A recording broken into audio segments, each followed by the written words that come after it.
गुरुर्ब्रह्मा गुरुर्विष्णु गुरुर्देवो महेश्वरा गुरुर्साक्षात् परब्रह्मा तस्मै श्री गुरवे नमः। अखण्डमण्डलाकारं व्याप्तं येन चराचरम् तत्पदं दर्शितं येन तस्मै श्री गुरुवे नमः।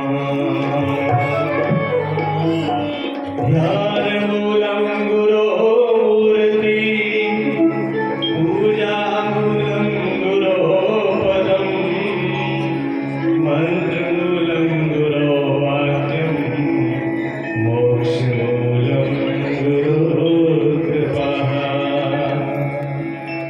परमानंद परम पूज्य है प्रातः काल सुनिए ब्रह्मलीन ब्रह्मनिष्ठ श्री सद्गुरुदेव के पावन चरणों में कोटि कोटि प्रणाम। वह परम प्रेमास्पद परमादरणीय है कृष्ण जी महाराज, विद्युत पंडित जी और हमारे संगीतकार भाई भैया सभी धर्म अनुरागी माता बहनों भाइयों, बोलिए सच्चिदानंद भगवान की, सद्गुरुदेव भगवान की। 15-20 मिनट सुनिए तभी बैठो, मेरे से बात पूछी जाना। मैं चालू कर सकता हूँ, ठीक है? देवी जी के टाइम लगे बैठ जाए करके आप नहीं जाओ तो अपने चलो पहले भजन बोल लेते हैं। बढ़िया बढ़िया बात जो ये कथा बोली जा रही है ना, इसके जो रचना करी है, जिन्होंने लिखा है भक्तों की कथा का, वो किसने लिखा आपको शायद पता नहीं होगा। जितने भी भक्तों की कथा को लिखा है वो लिखने वाले कौन थे? नरसिंह नहीं, वेद व्यास नहीं। भाई जी ने बोला वेद व्यास, वेद व्यास ने नहीं लिखी, इसलिए बोल रहा हूँ कि आपको पता नहीं है। वेद व्यास ने 18 पुराणों की रचना करी है, एक वेदांत की रचना करी है, लेकिन भागवत चरित्र किसने लिखा है? ये अनोखी घटना है। इसके लिए वेद व्यास ने भी हाथ खड़े कर दिए थे।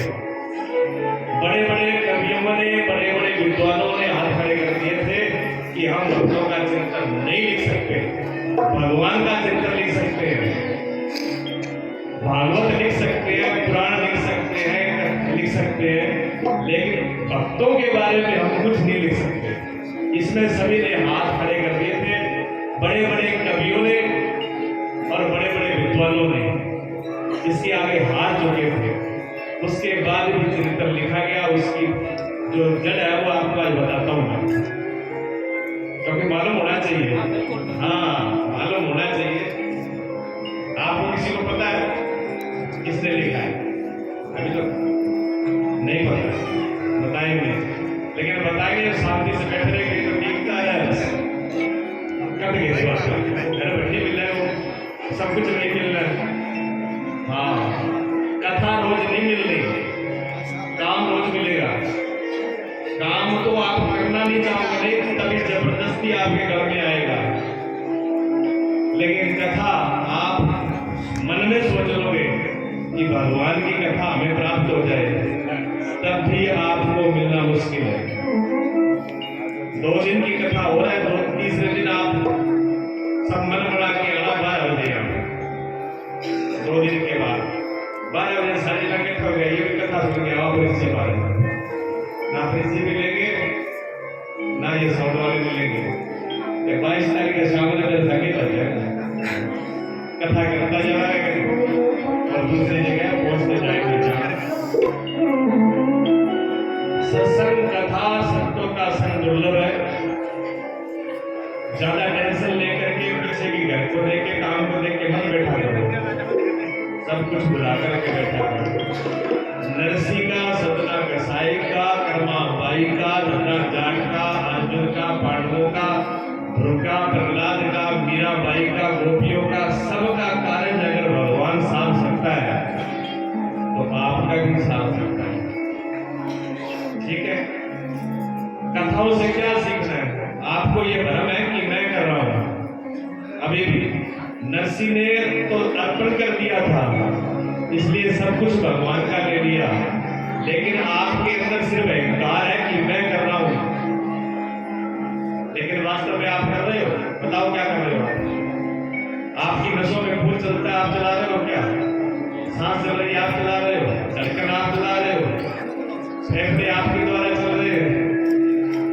अच्छा, हवा भी आपके द्वारा, सूरज भी आपके द्वारा, घर गृहस्थी के सब काम आपके द्वारा। क्या काम कर रहे हो बताओ आप? सिर्फ एक भ्रम है कि मैं कर रहा हूं, हम कुछ नहीं कर रहे, सब कुछ परमात्मा कर रहा है। ठीक है, बोलिए सद्गुरुदेव भगवान की। एक भजन श्रवण करते हैं, उसके बाद में फिर आगे मैंने आपसे अब मैं कैसे जाऊं री अपने प्रीतम की नगरिया। अब मैं कैसे जाऊं री अपने प्रीतम की नगरिया। अपने प्रीतम की नगरिया, अपने प्रीतम की नगरिया, अपने प्रीतम की नगरिया, अपने प्रीतम की नगरिया।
जाओरी अपने प्रीतम की नगरिया। अपने प्रीतम की नगरिया, अपने प्रीतम की नगरिया।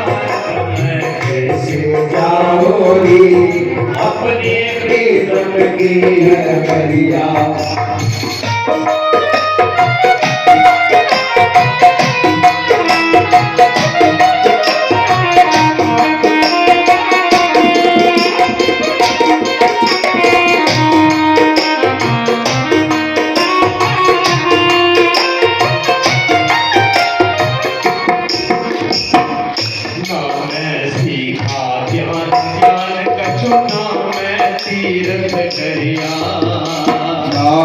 सीखा ज्ञान दान और ना तीरथ डगरिया। ना मैं सीखा ज्ञान ध्यान कछु, ना मैं तीरथ करिया। ना मैं सीखा ज्ञान दान और ना मैं तीरथ करिया। ना मेरी की साध की संगत, ना मैंने की साध की संगत। बीत गई उमरिया, अब मैं कैसे जाऊंगी अपने प्रीतम की नगरिया। अब मैं कैसे जाऊंगी अपने प्रीतम की नगरिया। अपने प्रीतम की नगरिया, अपने प्रीतम की नगरिया। मैं कैसे जाऊंगी अपने प्रीतम की नगरिया।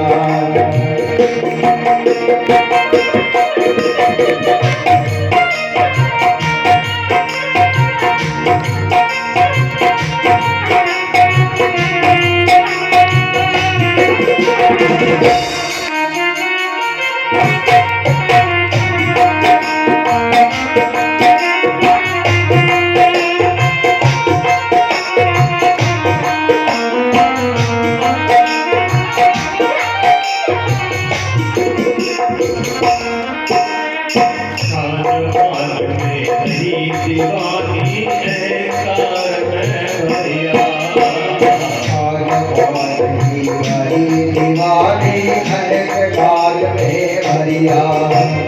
खान पान में रही दीवानी अहंकार में भरिया। खान पान की भई दीवानी अहंकार में भरिया। जिस दिन पाप कमाया मेरे, और जिस दिन पाप कमाया मेरे, बाकी पाप करिया। से जाओरी अपने प्रीतम की नगरिया। अब कैसे जाओरी अपने प्रीतम की नगरिया। अपने प्रीतम की नगरिया, अपने प्रीतम की नगरिया। कैसे जाओरी अपने प्रीतम की नगरिया। अब कैसे जाओरी अपने प्रीतम की नगरिया।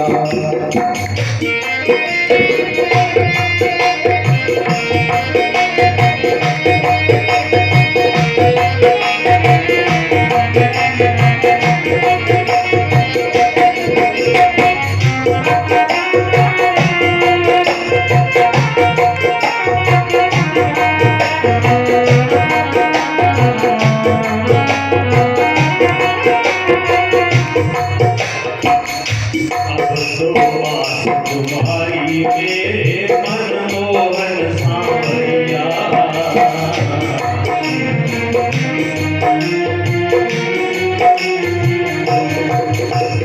अब तो आस तुम्हारी मेरे मनमोहन सांवरिया।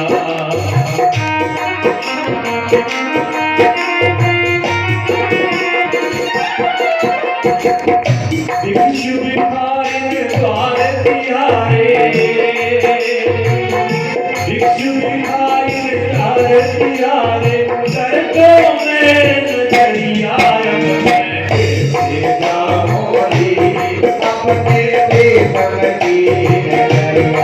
अब कैसे जाओरी अपने प्रीतम की नगरिया। अपने प्रीतम की नगरिया, अपने प्रीतम की नगरिया। कैसे जाओरी अपने प्रीतम की नगरिया। अब कैसे जाओरी अपने प्रीतम की नगरिया।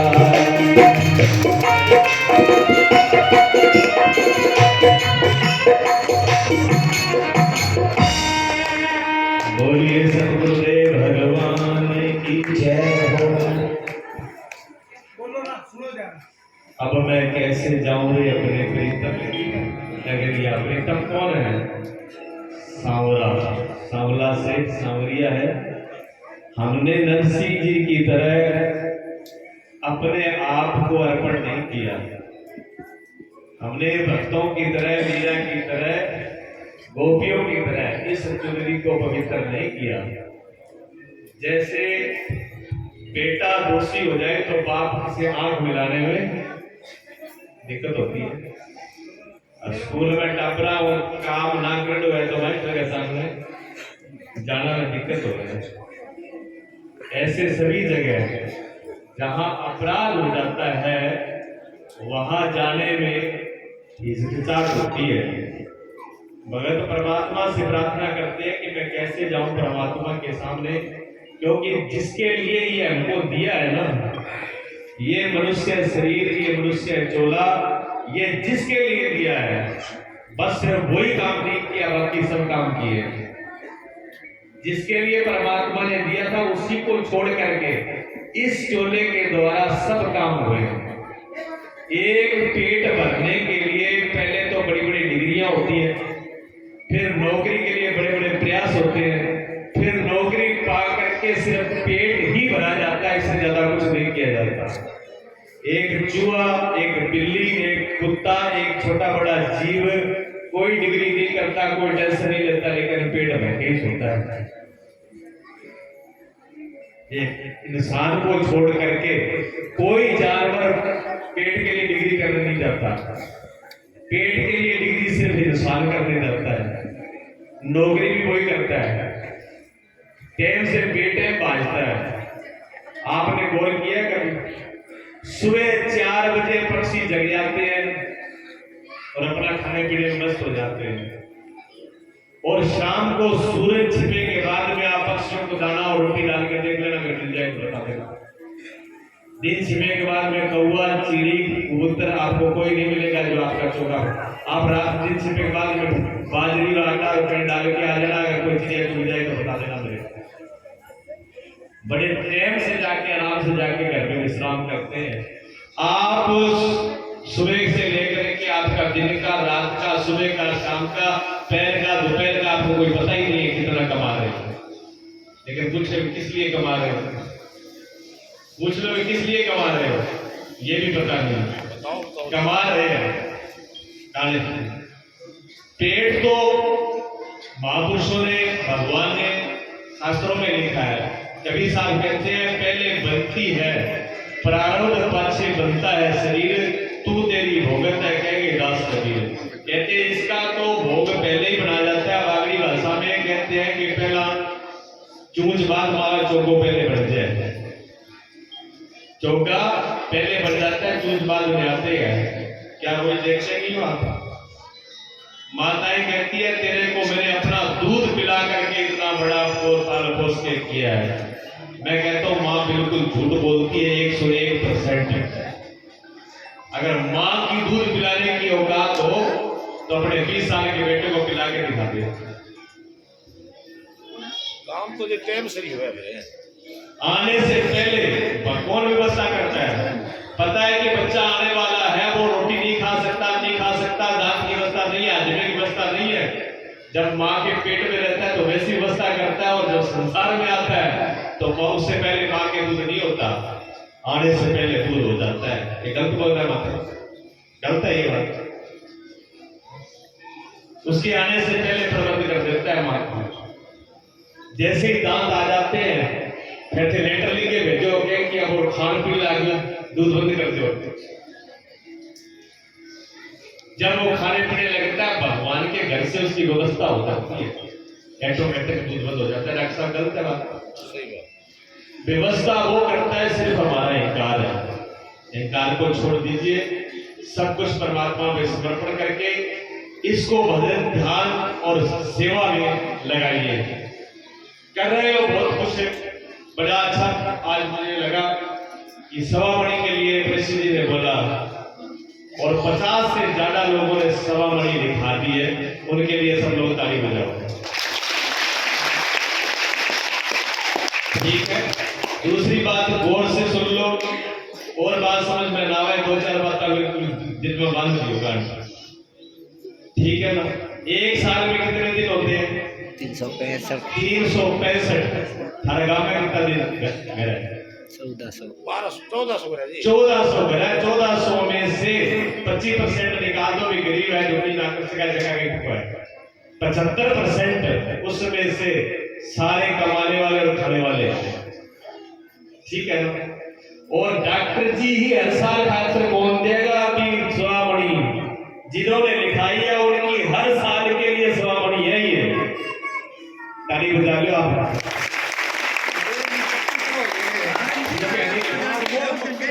साल में एक बार 365 दिन में अगर गऊओं के लिए आप 40 किलो कनक की और 11 किलो गुड़ और 5 किलो तेल से अगर सवामणि साल में नहीं कर सकते तो आप क्या करोगे?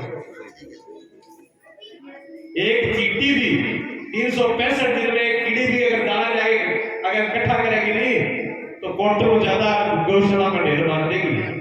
आप इंसान हो, शर्म करोगे। हर घर से एक और नियम, ये जो इसको सेटिंग कर देना प्रधान जी, ये नहीं सारा एक दिन लगा रख देना, तारीख बार मान देना है सबका। और जो यहाँ नहीं आ रहे माता बहन भाई सुन लो, आस पड़ोस में सारा ये खबर देनी है कि आज पार्लियामेंट में कानून पास हो चुके हैं। ठीक है ना? अच्छा, सवामणि एक दिन आप हिसाब लगाओ भी गौवा कितनी है गौशाला में आपने 500 तो ऊपर है नहीं पता नहीं 600 650 गऊ है और 40 किलो की एक श्रोमणी होगी एक गाय में कितनी कमाएगी अथवा हालत होगी एक रसगुल्लो और घर में 11 जन है बेचारा रसगुल्लो एक है थाली में गुरु जी 1 कुंटल की करा जी रोज की में सोमणी ये तो करने लग गया मैं पूछूंगा 1 कुंटल कर दिया फिर ही कर दिया एक रसगुल्लो रखी हो आगे और 11 जना खाने वाला है मुंह में लाल ही भली पर पोक रहे हैं अथवा आगे कितने टप्पा है ठीक है ना इसलिए 365 दिन में 40 एक घर से आएगी नहीं कम से कम ऐसी व्यवस्था हो तुम्हारे घरों के हिसाब से कि 2 या 3 घरों से डेली होनी चाहिए मतलब क्विंटल नहीं 1.25 क्विंटल की सवामणी डेली ही होना चाहिए ये व्यवस्था करनी है ठीक है और एक घर से एक दिन साल में पड़ेगा कोई ज्यादा नहीं संगरिया के राम निवास जी उसरोई है नई उम्र है कॉलेज चलाते हैं टीचरी काम का खुद का अपना कॉलेज है उनका 10 गांवों की 10 गांवों की गौशाला संभालते हैं 10 गांवों की एक गांव की नहीं अपना कॉलेज भी संभालते हैं बच्चों को भी पढ़ाते हैं और 10 गांवों की गौशाला संभालते हैं और सब गौशाला के अंदर डेली श्रावणी होती है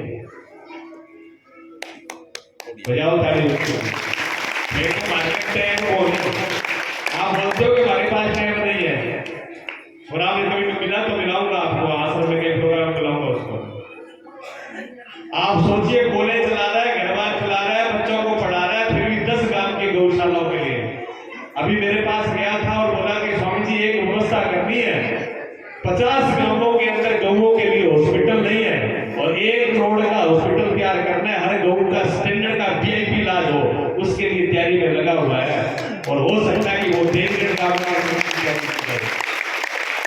ऐसी सोच होनी चाहिए हमारे खाते तो बड़ा बड़ा सा व्यवस्था गौओं के लिए आप व्यवस्था करो भगवान थारे लिए आपने खुद ही व्यवस्था करते हो कोई जरूरत नहीं पड़े जैसे नरसिंह जी की भगवान व्यवस्था कर रहे हैं ना ऐसे हमारी व्यवस्था तो वो खुद ही करते हैं गुरुदेव हमारे गुरुजी जो है कुछ लोगों के मिलने वाले हैं गुरुजी एक बात हमेशा कहते हैं जो दूसरों के लिए सोचता है दूसरों के लिए करता है उसको अपने लिए ना सोचने की जरूरत है ना करने की जरूरत है और गुरुजी ने उदाहरण दिया बैठे थे आश्रम में बैठे हैं जो गुरुजी के नाम से जो मेन कमरा है जिसमें सब लोग बैठते हैं पहला जी वो छोटा कमरा सुरजीत भी है छोटे जब देखे हो बाकी इन्होंने देखा है उसमें 5-7 आदमी बैठ पाते थे छोटा कमरा था तो गुरुजी कहने लगे भगत लोग ज्यादा बच गया अरे की जना थोड़ा वाइया करो भगता मतलब एक और फोटो बनाओ भक्तों के लिए एक बड़ा कमरा बनाया गया फिर कहने लगा कि गर्मी है गुरुजी कहने गर्मी है तो इसमें 2 पंखा लगाओ पहले गुरुजी तो रखते ही नहीं 2 पंखे लगा दिए भक्तों के लिए फिर कहा जी ज्यादा कहीं दूर हो गया तो कूलर की व्यवस्था होनी चाहिए चलो एक बार कूलर भी रख दी तो गुरुजी ने कहा जो बढ़ के तैयार हो गया उसके बाद में गुरुजी ने कहा कि बात सुनो ये कमरा किस लिए बनाया गया था कहता है जी बारू भगत लोग आवे में तंग हुए बैठने खातर गर्मी सर्दी धूप ठीक अरे पंखा क्या में लगाया क्या जी बारू आवे गर्मी के बाद तो पंखा का जरूरत है क्या ये पंखे तो बाहर वालों के लिए लगाए ये कमरा भी बाहर वालों के लिए बनाया और ये मोटर भी बाहर वालों के लिए लगाई ये वाटर कूलर भी बाहर वालों के लिए लगाया कि बाहर वाला कितना है क्या कोई काम साल में 6 महीना में 3 महीना में एक राशि और मैं रोज ही में बैठो रोज ही घोल में बैठो और रोज ही पंखा ही हवा ले मेरे लिए कुछ नहीं किया और मैं रोज ले रहा हूँ ये व्यवस्था है किया दूसरों के लिए अपने लिए अपने आप ही हो गया आई समझे ये उदाहरण गुरुजी ने अपना दिया कि मैंने सब कुछ दूसरों के लिए किया और मतलब मुझे डेली उपयोग में हो रहा है जब हम दूसरों के लिए करते हैं तो अपनी व्यवस्था खुद अपने आप हो जाती है ठीक है इसलिए इसको सार्थक कीजिए अब आते हैं हम दूसरे प्रसंग में जो मैंने बोला उसको पूरा करते हैं तेलंगाना प्रांत के अंदर एक छोटे से गांव के अंदर जानकी माता और रामदास दो ब्रह्म रहते थे भगवान विष्णु के। कहानी किस्सा नहीं है, इतिहास है। कहानी किस्सा नहीं सुना रहा हूँ, इतिहास की बात सुना रहा हूँ। जहां से ये कथा, भक्तों की कथा जहां से शुरुआत होती है, उसकी जड़ कहां से हुई है। रामदास और जानकी ब्राह्मण परिवार थे, भगवान विष्णु के परम भगत थे। परम भगत थे भगवान विष्णु के, और उन्होंने भगवान से कुछ मांगा नहीं था। ब्राह्मण ने बहुत टाइम बीत गया, कोई संतान नहीं हुई, लेकिन भक्ति में मस्त थे। लेकिन माताओं को थोड़ा सा ये होता है कि घर में बेटा बेटी होना चाहिए। आदमी एक बार पत्नी ने कहा कि स्वामी भगवान की पूजा तो रोज कर रहे हैं, एक घर में बच्चा हो जाता तो गृहस्थी सफल हो जाती, आगे कुल चलता। रामदास ने कहा श्रीमती जी जो प्रभु करते हैं अच्छा ही है, अपने लिए मांगना तो नहीं चाहिए। अगर आपकी इच्छा है तो भगवान से प्रार्थना कर लो, वो तो चाहेगा समरिया दे देगा। भगवान विष्णु से प्रार्थना करी जी, उनके घर में एक बालक का जन्म हुआ, लेकिन बालक आंखों से अंधा था, आंखों से दिखता नहीं। तो जानकी माता जो थी यानी रामदास की पत्नी, वो रोने लगी और भगवान से उलाना देने लगी कि हे भगवान, आपकी इतनी पूजा करी, इतना शिव जी पर लोटा चढ़ाया, इतना पाठ कराया और पूरा जीवन आपकी सेवा में लगा दिए, और आपने बेटा दिया तो बेटा अंधा दिया, इसे तू ना देता तो ठीक था, इसका मैं क्या करूं। जब भगवान सुलाना करने लगे तो रामदास ने अपनी पत्नी को समझाया, देवी ऐसे नहीं बोला जाता, भगवान जो कुछ करता है वो हमारे कल्याण के लिए, हमारे उचित के लिए करता है। अभी पक्षी सुना रहे ना, जो भगवान करता है वो अच्छा ही करता है। मंत्री बच गयो, राजा तो खंडित हो, मंत्री बड़ी चल रहा है, ठीक है ना। जो करता है अच्छा ही करता है, गलत कभी नहीं करता। हमेशा दृष्टि में रहना चाहिए। हमको नजर नहीं आता, हमको दिखता नहीं है, क्योंकि हमारी नजर बहुत छोटी है, हमारी सोच बहुत छोटी है, हमें दिखता सिर्फ पैर तक का भी नहीं है, और भगवान को दिखता है अर्शों तक का, पता ही नहीं। इसलिए कभी शिकायत ना करें। समझाया बुझाया, बात खत्म हो गई, पूजा में लगे रहे। उस गांव में काल पड़ा, भयंकर काल पड़ा, पानी खत्म हो गया, कुओं का सब सूख गया, अन्न खत्म हो गया, किसी किसी घर में अन्न बचा था, आधे से ज्यादा गांव चला गया छोड़ करके। जानकी ने कहा स्वामी सब लोग जा चुके हैं, बेटा भी भूखा रहता है, हम भी भूखे रहते हैं, यहाँ पर कोई अनाज की बात तो छोड़ो, एक लोटा जल नहीं देता है कोई, इस गांव को छोड़ करके चले जाएं। रामदास ने कहा भगवान सबका भला करेगा, वर्षा होगी, छोड़ के कहां जाए, आसपास में बहुत दूर तक काम पड़ा हुआ है, कैसे जाए। मांग लेते हैं, किसी के यहाँ मांगने गए तो दरवाजे बंद, जिनके था उन्होंने भी बंद कर लिया, और जो चले गए उनके भी ताले। इसी हालत में रामदास जी की तबीयत खराब हुई। रामदास जी की तबीयत खराब हुई, कोई डॉक्टर नहीं, कोई व्यवस्था नहीं, कोई कुछ नहीं, कोई देखने वाला भी नहीं, और पानी भी पिलाने वाला नहीं मिला। रामदास जी का शरीर पूरा हो गया है, अंधा बालिक के गोद के अंदर है, जानकी के, और अकेली है, कोई साथ में नहीं है। ऐसी अवस्था के अंदर अपने पति का संस्कार करना है, हिसाब लगाओ, गांव के अंदर तो आदमी नहीं है कोई, और जो है तो कमरा बंद करके अंदर है। आप सोचिए, जिसके घर में एक ऐसा व्यक्ति आया है और उस गांव में ये हालत है, थोड़ा सा कांटा लग जाए, थोड़ा सा दुख आ जाए, थोड़ा सी पीड़ा आ जाती है, हम लोग घबरा जाते हैं। आप उस स्थिति को देखिए कि पीने के लिए पानी नहीं, अन्न की बात छोड़ो, आसपास सबको भी सूख चुके हैं। पति की लाश जो है वो रखी हुई है आंगन में, और अकेली पत्नी और अंधा बालक है छोटा गोद में, और अकेली। पहले तो उसकी उस देवी के जिसका पति सामने इस अवस्था में हो, उस देवी की क्या हालत होगी, पहले तो थोड़ा सा अपने साथी को देख लीजिए। दूसरी बात, दूसरा सहारा देने वाला भी नहीं है।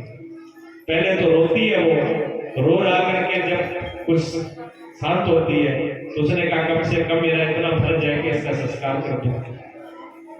अब अकेली, वो भी भूखी प्यासी थी, भूखी प्यासी थी, अपने पति को अकेले उठा करके शमशान में कैसे लेके जाए।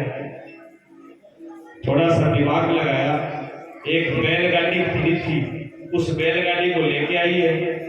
जैसे जैसे ताकत लगा करके अपने पति को बैलगाड़ी पे रखा है और उसको अपने बच्चे को अपने पिता की मृत लाश के ऊपर बच्चे को रखा है, क्योंकि गाड़ी को खींच के गया तो बच्चे को कहाँ उठाए। मृत पिता की गोद में तो बच्चे को बिठाया, उस अंधे बालक को, और अपने हाथ से गाड़ी को खींच करके शमशान भूमि में ले जाती है। ले तो जाती है, बॉडी को उतार भी लेती है, लेकिन उसकी हिम्मत नहीं पड़ती कि मैं लकड़ियों को लगा करके उस चिता को आग देती हूँ। वहां बैठ करके रोती है। उसी टाइम में एक संत आते हैं जिनका नाम था अगरदेव जी, और उनके शिष्य साथ में थे। वो वहां से निकलते हैं तो उन्होंने सुना कि किसी देवी की आवाज आ रही है रोने की। तो उन्होंने कहा ऐसा लगता है कोई देवी रो रही है।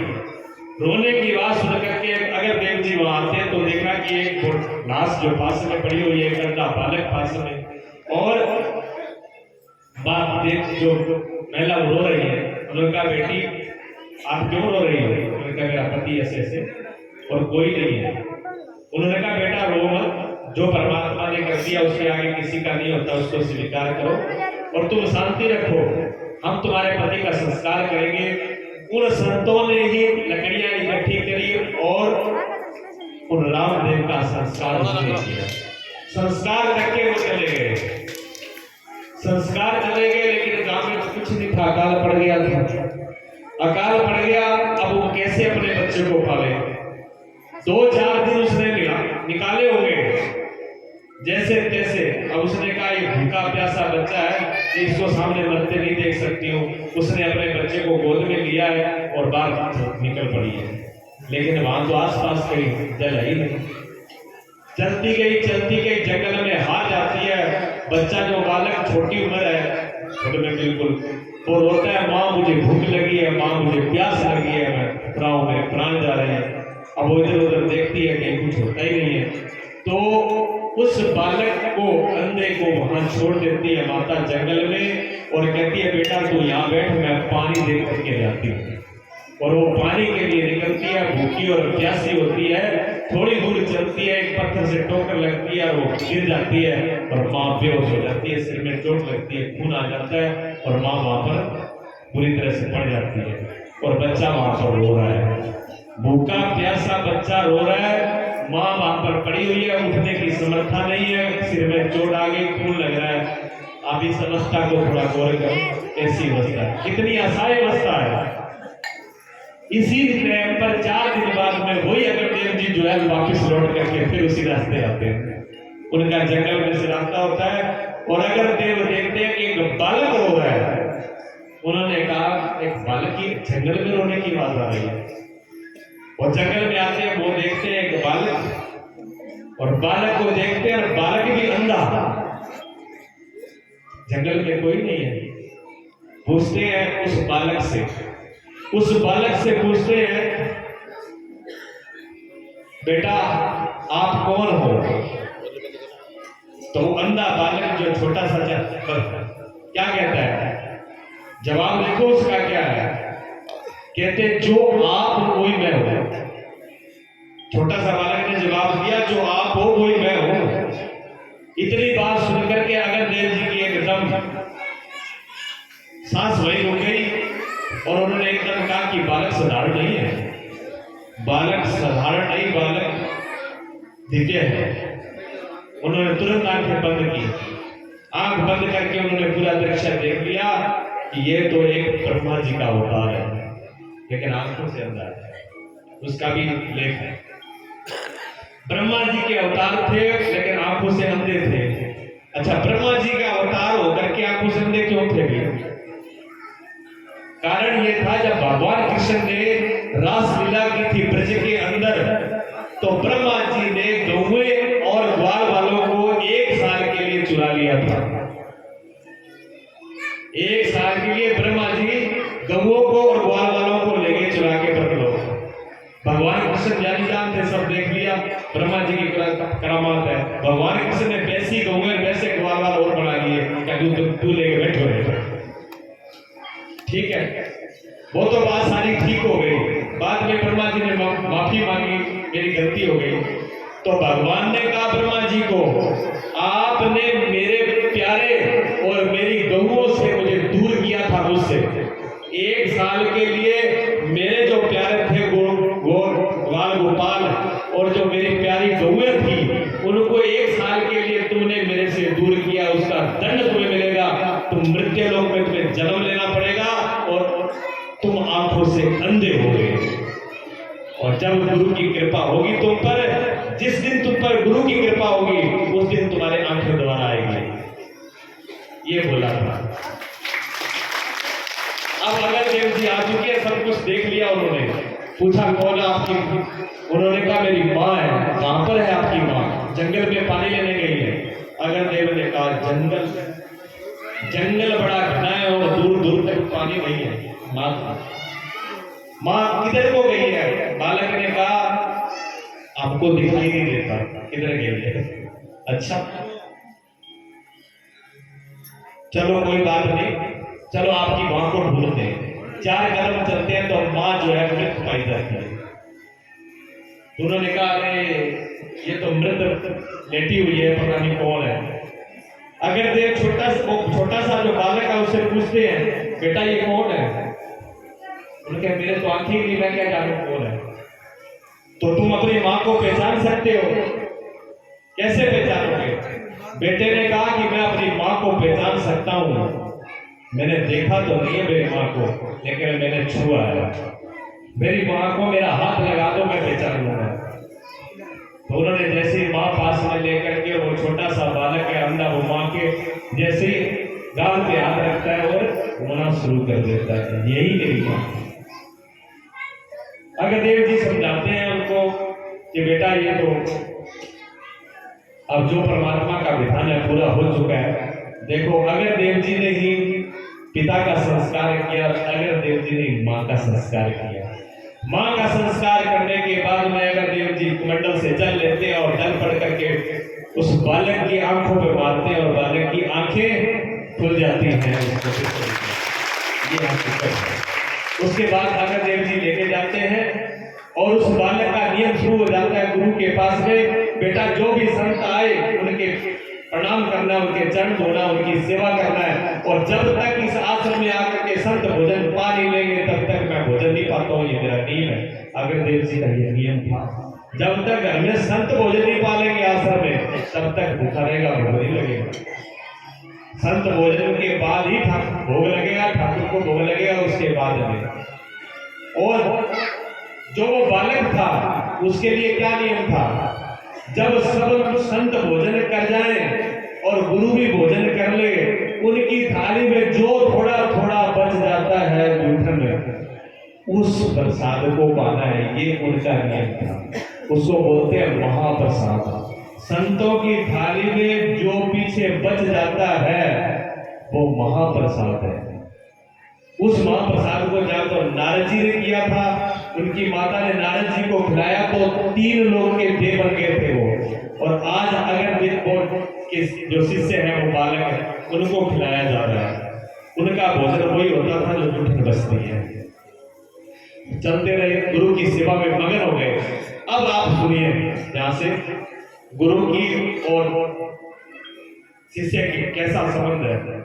अगर देव जी का और गुरु जी का शिष्य का संबंध इतना घनिष्ठ हो चुका है, उम्र बढ़ चुकी है, 15 वर्ष की आयु में आ चुके हैं, शिक्षा भी प्राप्त करवा दी गुरु जी ने, साधना भी हो गई। एक दिन गुरु जी की सेवा के अंदर जो है सेवा कर रहे हैं। अब वो बालक सेवा, वो गुरु जी को पंखा कर रहा है और गुरु जी जो है ऐसा लगा करके ऐसे और टांग पे टांग करके ऐसे आराम से लेटे। और लेटे लेटे संध्या का टाइम हुआ तो गुरु जी को याद आया कि भगवान का श्रृंगार करना था, पूजा करनी है। तो गुरु जी क्या करते हैं, अपने सखी भाव में आ जाते हैं। गुरु जी सखी भाव में आ जाते हैं और भगवान के दरबार में पहुंचते हैं। और भगवान के दरबार में पहुंच करके बड़ा भगवान का श्रृंगार करते हैं और सब कुछ करने के बाद में फूलों की माला हाथ में होती है अगर देव जी के, और भगवान को पहनाने के लिए ऐसे हाथ करते हैं और भगवान मुकुट लगाए हुए हैं और भगवान अपना सिर थोड़ा ऐसा नीचा करते हैं, भगवान सिर नीचा कर रहे हैं और अगर देव जी जो है वो भगवान को माला अर्पण कर रहे हैं। उसी के साथ में एक घटना दूसरी घटती है। समुद्र के अंदर अगर देव जी का एक शिष्य है, व्यापारी है, सेठ है, व्यापार का काम करता है, हीरे जवाहरात का एक बेड़ा लेकर के आ रहा है और समुद्र के अंदर तूफान आ जाता है। उसी क्षण तूफान आता है और इधर अगर देव जी तो पूजा में है, भाव में पूजा में है और उनका शिष्य हवा कर रहा है और गुरु जी को वो पुकारता है अपना शिष्य, हे गुरुदेव मेरा बेड़ा जो है समुद्र में डूब रहा है, मेरी रक्षा करो। और गुरु जी का जैसे उसकी आवाज आती है तो माला हाथ में, भगवान सिर को नीचे करके खड़े हुए हैं, माला हाथ में है और शिष्य उधर पुकार रहा है मैं डूब रहा हूं, मुझे मेरी रक्षा करो समुद्र में। अब गुरु का एक ध्यान तो शिष्य की तरफ जाता है और एक माला की तरफ जाता है। अब उलझ गए, माला पहनाऊं कि पहले शिष्य की रक्षा करूं, माला पहनाऊं कि पहले शिष्य की रक्षा करूं। अगर देव जी इसी के अंदर उलझ गए, माथे के अंदर तोड़ी आ गई, आंखें ऊपर चढ़ गई, पसीना आ गया,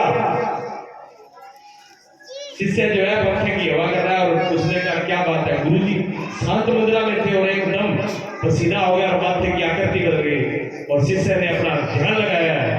ध्यान लगा के उन्होंने देखा कि गुरु जी उलझ गए हैं, इधर भगवान सामने खड़े हैं, इधर बेड़ा डूबने वाला है और पंखा हाथ में था और उसने पंखा ऐसे किया, बेड़ा पार कर दिया।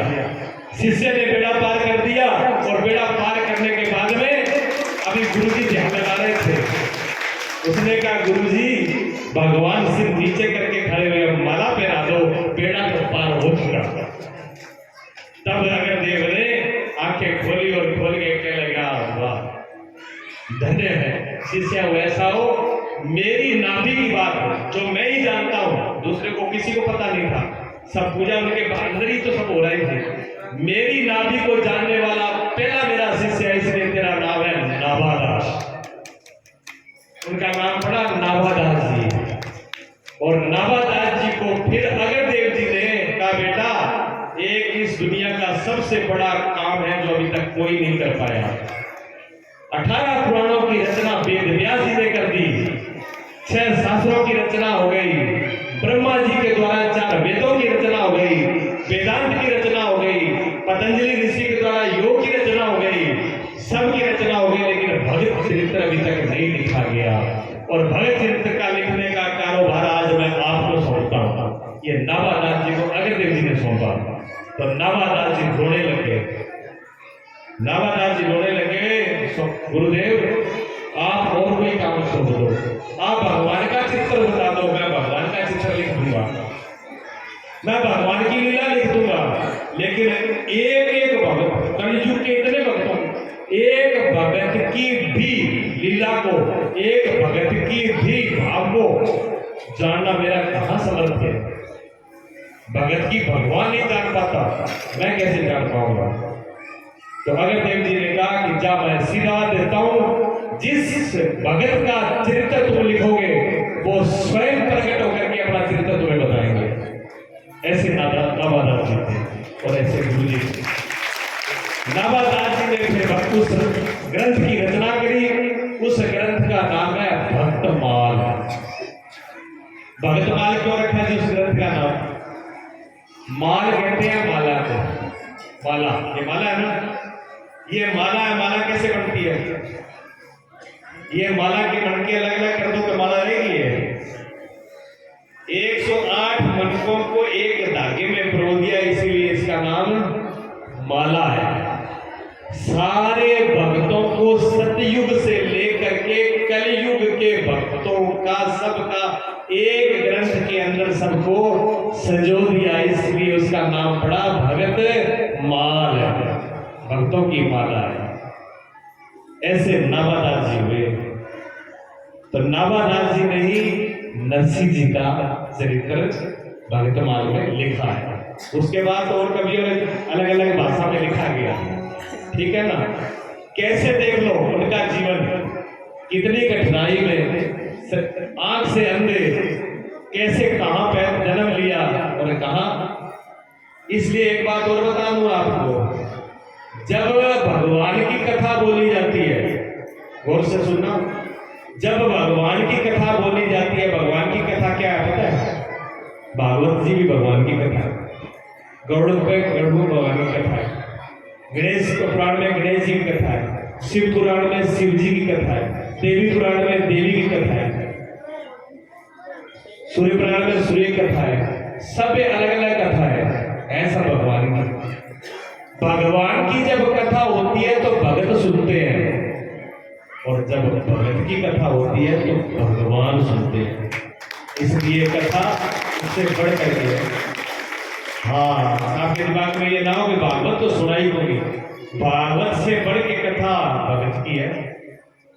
भगवान स्वयं विराजमान होते हैं या हमारी सब विराजमान होते हैं, ये बात ऐसी नहीं है। और बताएं आपको नरसिंह जी की थोड़ी सी आपने घटना बताता हूँ मैं अपने आंखों देखी। मेरे गुरुजी शायद गुरुजी को गाते हुए किसी ने नहीं देखा होगा, देखा आपने जी कभी सुना गाते हुए? बोलते हुए तो देखा, लेकिन गाते हुए किसी ने नहीं देखा। गुरुजी का स्वर बहुत जबरदस्त था, बता रहा हूँ आज आपको, यहाँ किसी ने सुना नहीं है।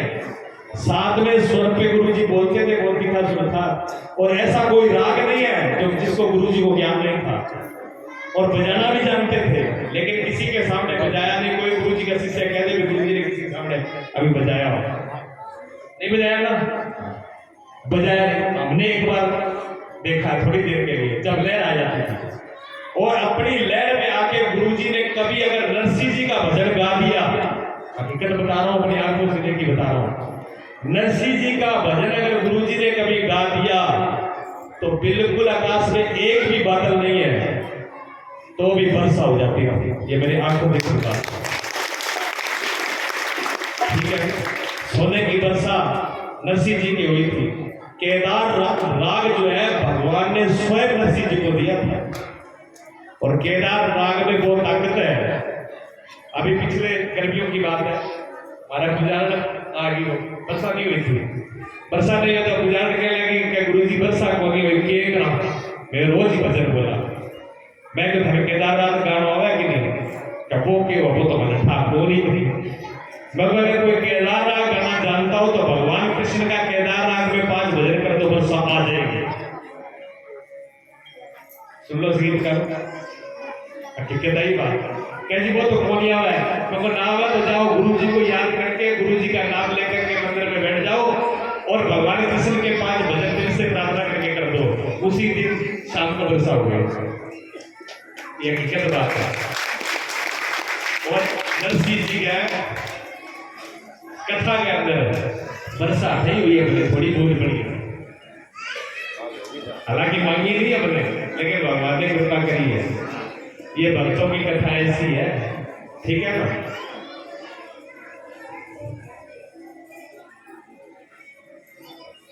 दो चार मिनट का एक प्रश्न होगा, वो कर दो पूरा। एक प्रश्न है, एक बेटी का है, उसने पूछा गुरुजी पूजा पाठ करने से नुकसान हो जाता है, क्या ऐसा होता है? मैंने उससे पूछा आपको कैसे लग रहा है? क्या मैं घर में पूजा करी, पाठ करी, 11 दिन 15 दिन नियम गया भगवान का पाठ जोत लगा के, मेरा नुकसान हो गया। बाल की एक बाड़ी सुनना की कर्म की पाठ में क्या मन का पाठ गलत हो गया, पाठ खराब हो गया, भगवान नाराज हो गया, लेकिन नुकसान हो गया। अब बात सही है। मैंने कहा मैं क्या भगवान को नाम नॉलेज की गोली है कि रिएक्शन करती है, कोई एलोपैथी दवाई है जो रिएक्शन कर जाएगी? भगवान का नाम कोई दवाई नहीं है जो रिएक्शन कर जाएगी, साइड इफेक्ट होगा। भगवान के नाम में कोई साइड इफेक्ट नहीं होता, इस अंधविश्वास से बाहर आ जाओ, ठीक है ना। कोई नुकसान नहीं होगा। मैं क्यों भाई, तेरी कामना की बाड़ी गिरी है, और जे तेरा पाठ नाक रेडा हुआ, भगवान की भक्ति नाक रेडी हुआ, तो पता नहीं कि अब क्यों डॉक्टर कहाँ नहीं काट लिया, फिर कोई भाग में बीमारी हो जाए और डॉक्टर का ऑपरेशन करना पड़ेगा और कोई लोग जुगाड़ सोचाएंगे फंस रख दिया फिर क्या हुआ। आप सोचे करें, थोड़ा बच्चों भी सोच ले करो, शायद उतने से सर क्या पता नहीं कितना बड़ा नुकसान होना। कई बार स्वाभाविक घटना घट जाती है, हम पूजा पाठ से नियम से लगा लेते हैं। भगवान की पूजा पाठ में कोई नुकसान नहीं होता, श्रद्धा भाव और प्रेम से जितना हो उतना करना चाहिए, फायदा ही फायदा होना है, फायदा ही फायदा होना है, कोई प्रकार का नुकसान नहीं होगा। ये सब गलत सोच है, इस गलत सोच को हटा दीजिए, जितना हो सके पूरे प्रेम से करिए। बोलिए सद्गुरुदेव भगवान।